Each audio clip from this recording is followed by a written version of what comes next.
Hello प्यारे बच्चों, आज हम करेंगे कक्षा 10वीं का इतिहास विषय का पाठ नंबर 6 भारत पर विदेशी आक्रमण के सभी अभ्यास के प्रश्न उत्तर। साथ में आपको समझाते चलेंगे।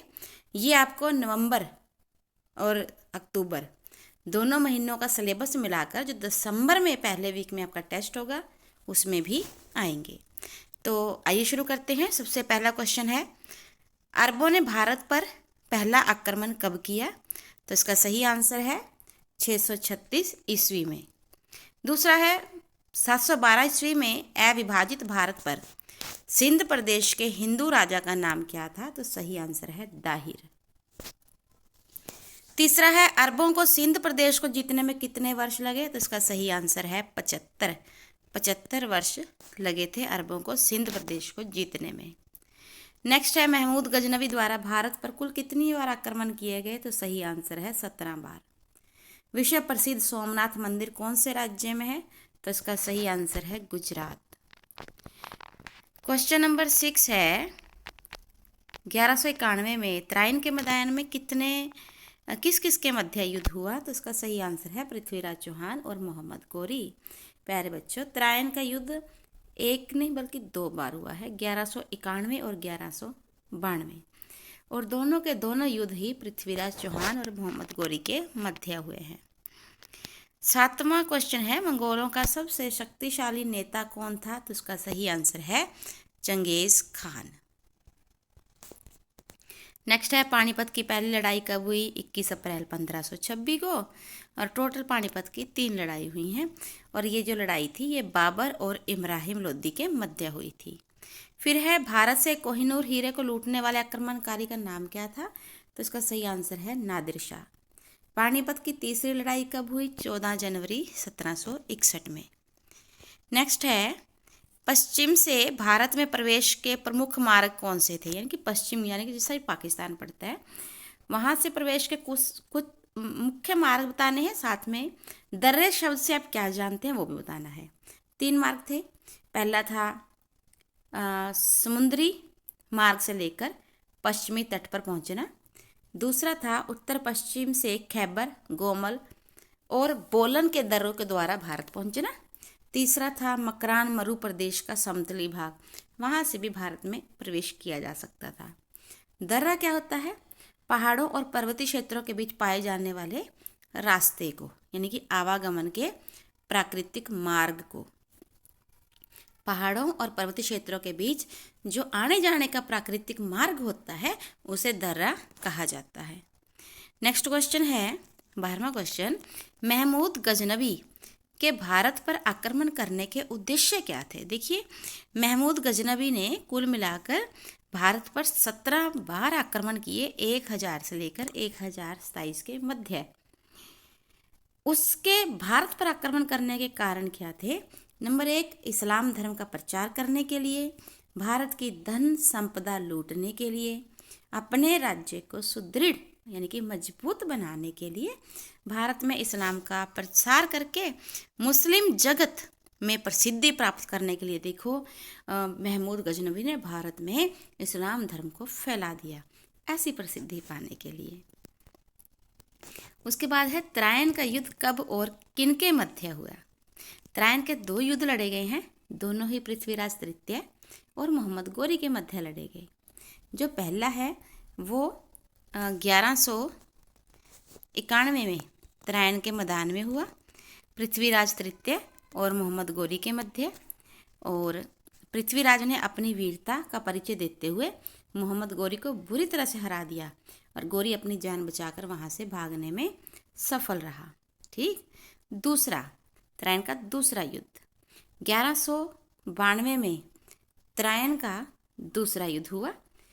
पृथ्वीराज चौहान ने वीरता का परिचय तो दिया परंतु हार गया, और दिल्ली पर मोहम्मद गौरी का अधिकार हो गया, और ये बहुत बड़ा झटका था भारत के लिए, क्योंकि इसी से सही में भारत में इस्लामिक राज्य शुरू होता है 1206 से, जब मोहम्मद गौरी अपने ही एक गुलाम को, कुतुबुद्दीन ऐबक को, भारत सौंप जाता है और यहाँ का वो बादशाह बन जाता है, सुल्तान बन जाता है और सल्तनत काल शुरू हो जाता है। उसके बाद है मोहम्मद गोरी ने भारत में सर्वप्रथम हार जो थी उसकी कहाँ और कैसे हुई। ऐसा नहीं है कि मोहम्मद गोरी बड़ा वीर शासक था, जीतता रहता था, नहीं, उसे भी हार का सामना करना पड़ा।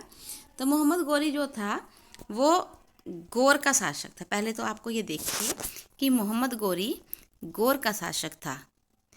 वह गुजरात की धन संपदा से बहुत प्रभावित था। भारत पर उसने आक्रमण की योजना बनाई। 1175 में मुल्तान जीत लिया, परंतु उसे कई बार हार का सामना करना पड़ा। उसकी पहली पराजय जो थी 1178 से 1179 गुजरात में हुई। उसे गुजरात के मूलराज द्वितीय और नायका देवी के नेतृत्व वाली सेना ने आबू पर्वत के नजदीक कायंद्रा नामक स्थान पर हरा दिया। इस प्रकार भारतीय राजाओं में मूलराज द्वितीय पहला शासक था जिसने मोहम्मद गोरी को बुरी तरह से हराकर वापस लौटने के लिए मजबूर कर दिया था। तो ये उसकी पहली हार थी और बहुत बड़ी हार थी। अगला क्वेश्चन है, पानीपत की पहली लड़ाई का वर्णन करें। बाबर का सबसे जो महत्वपूर्ण लड़ाई मानी जाती है वो पानीपत का पहला युद्ध है। ये 21 अप्रैल 1521 को बाबर और दिल्ली के सुल्तान इब्राहिम लोदी के मध्य हुई थी। उस समय इब्राहिम लोदी जो था वो दिल्ली का शासक था और बाबर जो था फरगना का शासक था। इस युद्ध में पहली बार तोपों का और तुलगामा युद्ध प्रणाली का प्रयोग हुआ था। बाबर ने इब्राहिम लोदी को हराकर मार दिया था और दिल्ली सल्तनत का अंत कर दिया था। इस युद्ध के बाद भारत में मुगल वंश की शुरुआत हो जाती है। नेक्स्ट है, पहले सल्तनत काल था फिर मुगल काल। क्वेश्चन नंबर 16 है, महमूद गजनवी के द्वारा किए गए आक्रमणों के प्रतिरोधों का वर्णन करें। महमूद गजनवी ने भारत पर 1000 से लेकर 1027 के मध्य 17 बार हमले किए। ठीक है, तो क्या कोई महमूद गजनवी को रोकने वाला नहीं था? बिल्कुल था। तो आइए उसी को देखते हैं। 1001 में उसने हिंदू शाही शासक जयपाल पर आक्रमण किया। पेशावर के निकट हुए इस युद्ध में जयपाल वीरता पूर्वक लड़ा परंतु पराजित हो गया। जयपाल की मृत्यु के बाद आनंदपाल शासक बना। उसके राज्य पर भी महमूद गजनवी ने कई आक्रमण किए। आनंदपाल भी बहुत बहादुरी के साथ गजनवी के साथ लड़ता रहा, आक्रमणों को उत्तर देता रहा और 1008 में तो आनंदपाल से वह हारते हारते भी बचा। कौन? महमूद गजनवी। उसके बाद है त्रिलोचन पाल और भीमपाल ने भी 1001 से 1026 के मध्य गजनवी के आक्रमणों का प्रतिरोध किया, यानी कि उसके साथ लड़ाई करके उन्हें रोकने का प्रयास किया। नेक्स्ट है, नादिर शाह द्वारा दिल्ली की जनता पर किए गए अत्याचारों का वर्णन करें। देखिए, नादिर शाह को एक आक्रमणकारी, एक लुटेरे की उपाधि के साथ देखा जाता है दृष्टि से, क्योंकि वो भारत वो कोई राजपाट करने के लिए भारत नहीं आया था, बल्कि यहाँ से धन संपदा ले जाने के लिए आया था, एक लूट के हिसाब से आया था। ईरान का शासक नादिर शाह ने 1739 में दिल्ली पर हमला किया। उस समय भारत पर मोहम्मद शाह रंगीला का शासन था और वह नादिर शाह के हमलों का सामना करने में असमर्थ था, क्योंकि मोहम्मद शाह का राजपाट चलाने में कोई ध्यान नहीं था, वो रंगरलियों में मस्त रहता था। तो इसलिए वो नादिर शाह जाके हमलों का सामना कर ही नहीं सकता था और नादिर शाह ने उसे 1739 में करनाल के युद्ध में हरा भी दिया। नादिर शाह 2 महीने तक दिल्ली में रहा, कत्लेआम मचा दिया। उसके सैनिकों ने स्त्री, बच्चे, बूढ़े किसी को नहीं छोड़ा। दिल्ली में लगातार 3 दिन तक लूटमार और कत्लेआम चलता रहा। 3 दिन में ही उसने साधारण जनता से, किसी राजे के खजाने से नहीं, साधारण जनता से 3 करोड़ रुपए लूट लिए और इस कत्लेआम से जनता लंबे अरसे तक भयभीत रही। प्रजा अपने शासक को, अपने राजा को समझती है कि वो एक भगवान स्वरूप है, देवता स्वरूप है, उनकी रक्षा करने के लिए बना है। लेकिन जब राजा, शासक खुद ही इतना ढीला हो, भक्षक हो और अपनी ड्यूटी से दूर हो, तब बेचारी जनता कहाँ जाए। तब उन्हें ऐसे ही लूट का शिकार होना पड़ता है।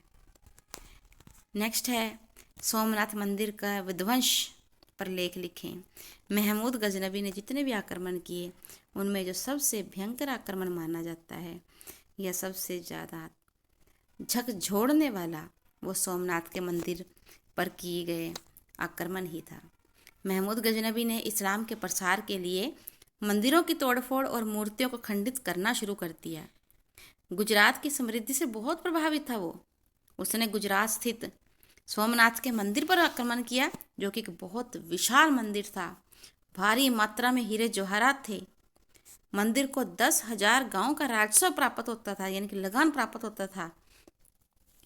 मंदिर में सोने की घंटी थी जिसका वजन कई मन था। भगवान सोमनाथ के छतर पर भी हजारों बहुमूल्य रत्न जड़े हुए थे और गजनबी ने मूर्ति पर गदा से प्रहार किया और उसे तोड़ दिया। 3 दिन तक वह हिंदुओं के प्रतिरोध का सामना करता रहा, लेकिन सारा धन लूटकर ऊंटों पर लादकर गजनी ले गया और मंदिर की रक्षा के लिए अनेक हिंदुओं ने अपने प्राणों का बलिदान दिया। तो देखिए भारत को कितने सारे आक्रमणों का सामना करना पड़ा। नेक्स्ट है विदेशी आक्रमणों के भारत पर कौन से प्रभाव पड़े। 2 प्रकार के प्रभाव देखेंगे, तात्कालिक यानी कि तुरंत पड़ने वाले प्रभाव, एक देखेंगे दूरगामी जो बाद में दिखते हैं प्रभाव। तत्कालिक में क्या था, इन हमलों में व्यापक जनधन की हानि हुई, यानी कि बहुत धन ले गए लूटकर, और आक्रमणकारियों के साथ आने वाले मौलवियों ने भारत में इस्लाम धर्म का प्रचार प्रसार किया। भारतीय शासकों के द्वारा हाथियों का प्रयोग करने से उन्हें हार का सामना करना पड़ा और उनकी कमज़ोर युद्ध नीति उजागर हुई, क्योंकि जो आक्रमणकारी थे वो घोड़े पर आ रहे थे। मंदिरों को लूटने, पुस्तकालयों को जलाने और शिल्पी और कलाकारों की हत्या करने के कारण अपार कला और साहित्य का नुकसान हुआ और 1206 में भारत में तुर्की साम्राज्य की स्थापना हुई। ये तात्कालिक हैं। फिर हम देखेंगे दूरगामी। केंद्रीय सत्ता कमजोर होने के कारण पहले सल्तनत फिर मुगल काल की स्थापना हुई। अब राजपूत कालीन सामंती प्रथा का अंत हुआ और उसके विशेषाधिकार खत्म कर दिए गए।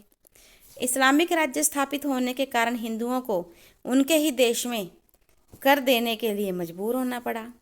इस्लामिक स्थापत्य का विकास हुआ। 2.5 दिन का झोंपड़ा इसी शैली में बनाई गई। चूना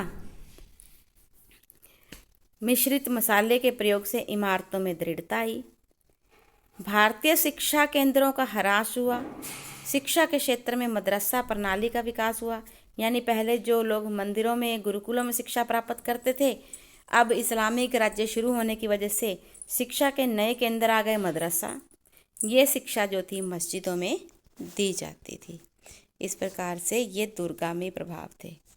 नेक्स्ट और लास्ट क्वेश्चन है,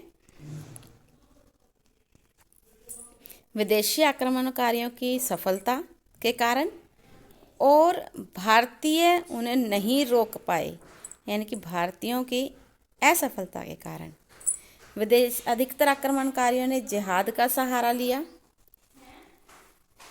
सेना में अच्छी नस्ल के घोड़े का होना।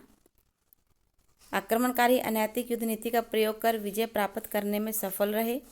सभी आक्रमणकारी वीरता, साहस और शौर्य से ओतप्रोत थे और आक्रमणकारियों ने लूटपाट और हत्याओं के जरिए भारतीयों को भयभीत कर दिया।